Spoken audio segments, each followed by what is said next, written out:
ठीक है, अभी जोश लिमिटेड का डिबेंचर्स इंटरेस्ट पहले कितना था जोश लिमिटेड पे? पहले हमें कितना था? 30,000 हमें अमाउंट था इंटरेस्ट का जोश लिमिटेड का, जिस पे 10% का हमको इंटरेस्ट मिल रहा था। That was nothing but your 3,000। ठीक है, अब हमें क्या करना है ना, 50 हमें क्या बोल रहा है एडजस्टमेंट में कि 10% से ना रेट 15% हो जाएगा, लेकिन इंटरेस्ट का अमाउंट अपने को सेम ही रखना है, which means that is 3,000 interest हमें चाहिए एट 15% ओनली। मतलब कौन से अमाउंट का 15% हम जब हम लेंगे तो हमको 3,000 ही मिलेगा, तो वो अमाउंट को हम क्वेश्चन मार्क या एक्स कर देते हैं और 15/100 इंटू 3,000 कर देंगे। सिमिलरली 3,000 इंटू 100 डिवाइड बाई 15 अगर करते हैं तो अमाउंट एट 15% इंटरेस्ट हमको 20,000 आएगा। सिमिलरली हम लोग आशीष लिमिटेड का भी सॉल्व करेंगे। फिलहाल वी आर डीलिंग विद जोश लिमिटेड, तो अभी जोश लिमिटेड में 15% डिबेंचर्स का अमाउंट क्या डालूँ मैं यहाँ पर जर्नल एंट्री में? 2 डिबेंचर्स टू 15% डिबेंचर्स का अमाउंट अब हम ले लेंगे 20,000।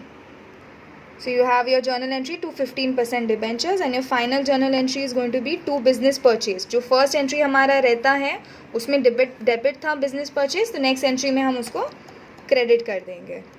सो 2 बिजनेस परचेज कितना हो रहा है हमारा टोटल? जोश लिमिटेड का कितना? Liquidate of Josh limited 8,25,000। So this is going to be 8,25,000।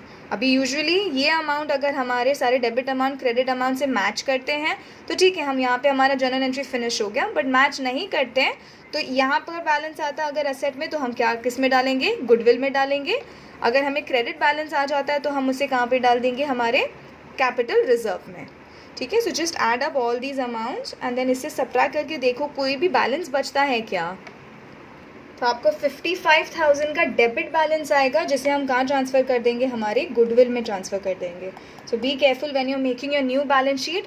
हमारे उसमें गुडविल भी आएगा असेट्स में, जो 55,000 का रहेगा। ठीक है, न्यू बैलेंस शीट में बहुत इंपॉर्टेंट है। न्यू बैलेंस शीट बनाते टाइम पे मैंने आपको बायबैक में भी बोला था, जर्नल एंट्रीज देखकर ही new balance sheet banana.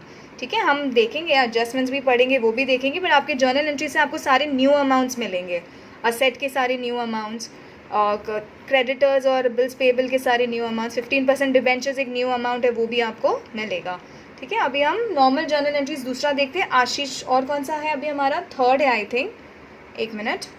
Next journal entry is going to be third, जो हमारा फाइनल एंट्री रहता है ना। अब ये सिर्फ हम जोश लिमिटेड का देख रहे हैं, आशीष का देखना बाकी है। So the third entry will be your discharge of purchase consideration. मैंने आपको बोला था जर्नल एंट्री नंबर 1 में परचेज कंसिडरेशन आपका डेबिट था, तो नेक्स्ट एंट्री में उसको हम क्रेडिट में लिखेंगे। अभी लिक्विडिटी ऑफ जोश हमारा क्रेडिट में, तो थर्ड एंट्री में आपका जो परचेज कंसिडरेशन डिस्चार्ज करेंगे ना, उसका entry shall be liquidator of जोश टू। किस फॉर्म में आपका डिस्चार्ज हो रहा है परचेज कंसिडरेशन? एक तो इक्विटी शेयर्स में हो रहा है, ठीक है, फिर आपका प्रेफरेंस शेयर्स में हो रहा है, और सिक्योरिटीज़ भी है आपका, सिक्योरिटीज़ प्रीमियम भी है आपके पास। ठीक है, सो दीज 3 याद है। एंड अभी जोश लिमिटेड का हम लोग सी, तो liquidator of Josh limited debit होगा। कितना था जोश लिमिटेड का? 8,25,000 से डेबिट होगा जोश लिमिटेड का लिक्विडेटर। इक्विटी शेयर्स हमने कितना दिया है? So we'll go back to our working purchase consideration का जो वर्किंग नोट हमारे पास रेडी था, यहाँ से हमको मिल जाएगा। इक्विटी शेयर्स कितना है हमारे पास? सो हमारे पास इक्विटी शेयर्स सिर्फ 2 लाख का है, जिसमें से 4 लाख तो सिक्योरिटीज़ प्रीमियम था। ठीक है, सिर्फ जोश लिमिटेड पे कॉन्सेंट्रेट करो। सो राइट डाउन 2 लाख का तो हमारे पास इक्विटी शेयर्स है।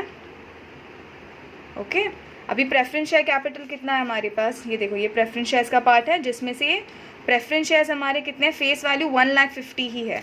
सो जस्ट राइट डाउन, ये 75 सिक्योरिटीज़ प्रीमियम था। So just write down 1,50,000 preference share capital. अब सिक्योरिटीज़ प्रीमियम कितना है? तो सिक्योरिटीज़ प्रीमियम है 75,000 plus your 4 lakh, that is nothing but your 4,75,000 का जोश लिमिटेड में सिक्योरिटीज़ प्रीमियम है। सो हम यहाँ पे लिख देंगे 4,75,000। ठीक है, तो ये हो गया आपका, क्या हो गया, ये आपकी in the books of purchasing company जोश की बुक्स में आपकी एंट्रीज हो गई। अभी हम देखेंगे आशीष की बुक्स में हमें क्या एंट्री डालना है। अब आशीष की बुक्स में भी फर्स्ट एंट्री तो हमारा acquisition of business from vendor का कॉमन ही रहेगा ना, ये business purchase to liquidate of Ashish 6 lakh, तो फर्स्ट एंट्री इज कॉमन। ये एसेट्स वाला एंट्री, अभी जो assets and liabilities taken over है वो आशीष में अलग वैल्यूज़ पे टेकन ओवर है, सो वो एंट्री अभी हमारा चेंज हो रहा है। So if you go to see आपका एडजस्टमेंट में अगर आप देखो, सो देखो आशीष लिमिटेड के अलग अलग वैल्यूज़ है। लैंड एंड बिल्डिंग का 2 लाख है, प्लांट मशीनरी का 150 है।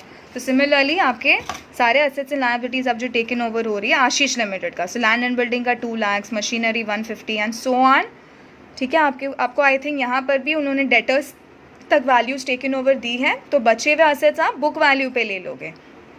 ठीक है, सिमिलरली 10% डिबेंचर्स का कैलकुलेशन जो है, 10% डिबेंचर्स जो जा रहे हैं अभी आपके 15% डिबेंचर्स बनने वाले हैं। सो if you make the calculation ना, जैसे हमने जोश लिमिटेड में किया 15,000 इंटू 10 डिवाइडेड बाई 15, या फिर जैसा कैलकुलेशन हमने किया है, तो आपको कितना मिलेगा पता है? डिबेंचर्स 10,000 का आपको डिबेंचर्स मिलेगा, जो अभी हम क्या कर रहे हैं, टेक ओवर हो रहा है। ठीक है, सेम अमाउंट का डिबेंचर्स है ना जो टेक ओवर हम करेंगे, तो पूरा 15,000 का नहीं टेक ओवर करेंगे, सिर्फ 10,000 का हम टेक ओवर कर रहे हैं। ठीक है, 15% क्योंकि हमारा हो रहा है। उसका भी आप put separate note, Ashish limited का कैसे डिबेंचर कैलकुलेट किया। फिर सन्ड्री क्रेडिटर्स बिल्स पेबल आ गया, 2 business purchase 6 lakh. Now you have to see these amounts tally with your these amounts. अगर नहीं टैली होता है तो हम हमारा क्रेडिट बैलेंस किस में डालेंगे पता है? कैपिटल रिजर्व अकाउंट में डालेंगे। बैलेंस आएगा ही, वो हम बैलेंस कैपिटल रिजर्व अकाउंट में डालेंगे। ठीक है, तो आपका जो बैलेंस बच रहा था यहाँ पे वो आपने कैपिटल रिजर्व में डाला। फाइनली आपका डिस्चार्ज और परचेज कंसिडरेशन का एंट्री है ये वाला। ठीक है, liquidator of Ashish, purchase consideration कितना? आशीष लिमिटेड का 6 lakh. And how is this issued? तो 150 का इक्विटी शेयर्स देके, 1 लाख का प्रेफरेंस शेयर्स देके, एंड सिक्योरिटीज प्रीमियम 3,50,000 का देके। ठीक है, सो यहाँ तक हमारी ना जो नॉर्मल बेसिक एंट्रीज चलती ना in the books of purchasing company, वो हो गई। अभी ये जो इतनी सारी दूसरी जर्नल एंट्रीज है ना, वो क्या जर्नल एंट्रीज है अभी वो देखते हैं। तो पहले तो आपकी क्या जर्नल एंट्री होगी? एक तो ये है डिबेंचर्स का जो हमने एडजस्टमेंट किया है ना, हम इतने डिबेंचर्स ये कर रहे हैं, we are discharging these debentures, and उसके बदले में हम जो दे रहे हैं तो वो डिबेंचर्स वाला एंट्री आएगा। ठीक है, that we are discharging 10% debentures of Josh limited. ठीक है, तो जब डिबेंचर्स आते हैं तो हम क्रेडिट में लिखते हैं। अब डिबेंचर्स जा रहे हैं जोश लिमिटेड के, 10% डिबेंचर्स जा रहे हैं, 10% डिबेंचर्स ऑफ आशीष जा रहे हैं, सो हम डेबिट में लिख रहे हैं। ठीक है, and 15% debentures, and this is the amount. Working note से हमको मिला है वो वैल्यू 20,000 एंड 10,000, इतना ही हम उसे इशू कर रहे हैं हमारे डिबेंचर्स 15% के। ऑल राइट, एंड ये कैपिटल रिजर्व एंड जो गुडविल अकाउंट है। Okay, so if you go to see ना, कैपिटल रिजर्व हमको 25,000 का आ रहा था, जो हमारा नेगेटिव बैलेंस बनेगा बैलेंस शीट में। और हमको गुडविल कितने का है हमारे पास? गुडविल अगर देखा जाए ना तो 55,000 का हमारे पास गुडविल है। तो 55,000 का जो डेबिट बैलेंस है उसमें से हम हटा देते हैं ना कैपिटल रिजर्व जो है, तो ये आपका सेटिंग ऑफ का ही एंट्री है।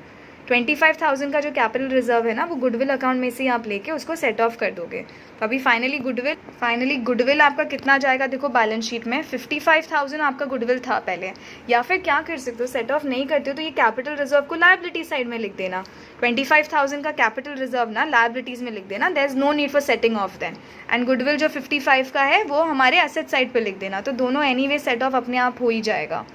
ठीक है, तो ये था आपका एक एंट्री। एंड एक होता आपका अमालगमेशन एडजस्टमेंट रिजर्व है 175 का। एक मिनट, ये देखो स्टैट्यूटरी रिजर्व्स हमारे पास 1,75,000 का, तो टोटल 1,75,000 का है हमारे पास स्टैट्यूटरी रिजर्व, जो हम किस में यूज़ कर लेंगे? हमारे अमालगमेशन एडजस्टमेंट रिजर्व हमारा उससे ये हो जाएगा। ठीक है, so being the entry to retain the identity of statutory reserve, statutory reserve की आइडेंटिटी को मेंटेन करने के लिए न्यू कंपनी में हम अमालगमेशन एडजस्टमेंट रिजर्व से के नाम से उसे बुलाएंगे।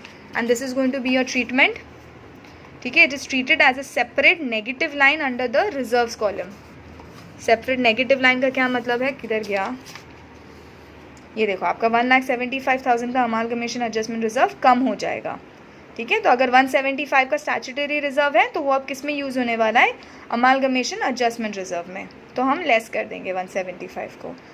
Alright, so this is your basically your sum. Journal entries तक हो गया। बैलेंस शीट आप लोग खुद से ट्राई करो, कुछ डाउट है तो आप मुझे बोल सकते हो। You can contact me if you have any doubts in the balance sheet.